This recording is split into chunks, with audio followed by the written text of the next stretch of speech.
आज तो 70 किलोमीटर जान और 70 किलोमीटर आन स्कूटी पे किया है। सुन्न हो गए हैं। क्या रीज़न है बता देते हैं। तो यहाँ तो दिन की शुरुआत ही होती है चाय से। भाई चाय के अमली हैं सारे। मैंने बनाए थे नूडल, ऐसे कमी लग रही थी।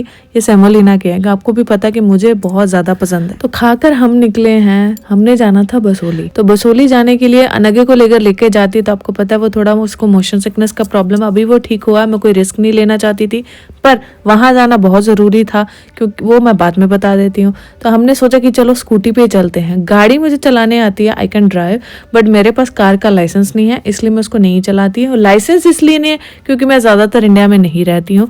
दूसरा रीज़न है कि मुझे मोशन सिकनेस का प्रॉब्लम है। मैं थोड़ा सा ही गाड़ी चलाती हूँ, मेरे को चक्कर आने शुरू हो जाता है, मैं गाड़ी वहीं रोक देती हूँ। इस वजह से मैं ज़्यादा एफर्ट लगाती ही नहीं हूँ उसको चलाने के। मे भी मेरी जब प्रॉब्लम ठीक हो जाए तो शायद मैं गाड़ी से ही ड्राइव करूँ खुद की। तो हम नान पर जाई दोवें जाने अपनी ये जुतियाँ दिखा रहे थे। देखो देखो हमारी चप्पलें अभी लुधियाना से लेके आई हूँ, जस्ट 450 की। तो अभी ना एक्चुअली हमारे घर के पीछे वाला घर है, तो वहाँ थे मुंडन की धाम। तो वो अनगी का जो बेस्ट फ्रेंड है उसकी थी।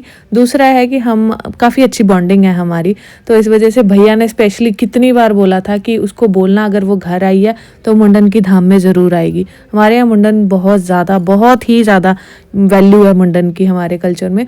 तो मैंने सोचा, पहले मैं सोच रही थी मैं नहीं जाऊँगी। मुझे क्या आइडिया था कि अनगे बीमार हो जाएगा तो मुझे कठुआ जाना पड़ेगा।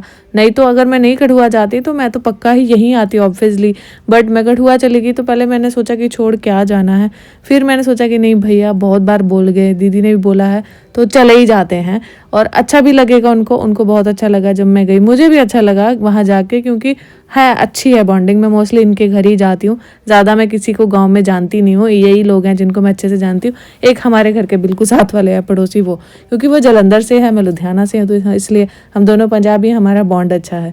तो अभी हम खा पी के निकल आए थे वहाँ से। तो अभी कर्नवाड़ा में रुके हैं। चला चला के टांगे सुन्न हो गई मेरी, एक साइड की टांग के ना नस ऐसे सुन्न हो गई थी। थोड़ी थोड़ी देर बाद ऐसे लग रहा था जैसे ब्लड सर्कुलेशन रुक गया। जाते हुए मानपुर का पता नहीं लगा कब पहुंच गए मानपुर। जब वापस आए तो ऐसे मानपुर लग रहा था जैसे पता नहीं कितनी दूर है, जम्मू जाना पड़ रहा है।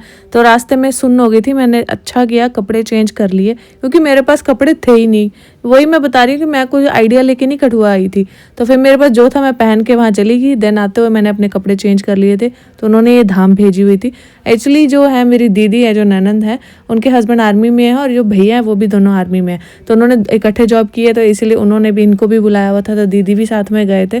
तो वहाँ से बच्चे बोले कि आप कुछ ये खा के आए हो तो हमें भी कुछ खिलाओ। तो हमने फिर इनके लिए ऑर्डर कर दिया पिज़्ज़ा। मुझे अभी ना एक सॉरी बोलना है। मैं गई थी हॉस्पिटल इमरजेंसी, हम रात को गए थे क्योंकि हमारे घर के एक छोटू ने अपने ना नाक में लकड़ी फंसा ली थी। तो वहाँ हम बहुत घबराए हुए थे। हमने स्कैन करवाया, सब कुछ करवाया। वहाँ पे ना हमें मतलब मुझे जानने वाले मिले थे, तो वो अपनी वाइफ से बात करवाना चाहते थे मेरी। बिलीव मी, हम ना उस टाइम बहुत ज़्यादा परेशान थे। हमें था कि पता नहीं कोई सीरियस कुछ बात ना हो जाए। इस वजह से मैं अच्छे से आपको रिस्पॉन्स नहीं दे पाई। Sorry for that.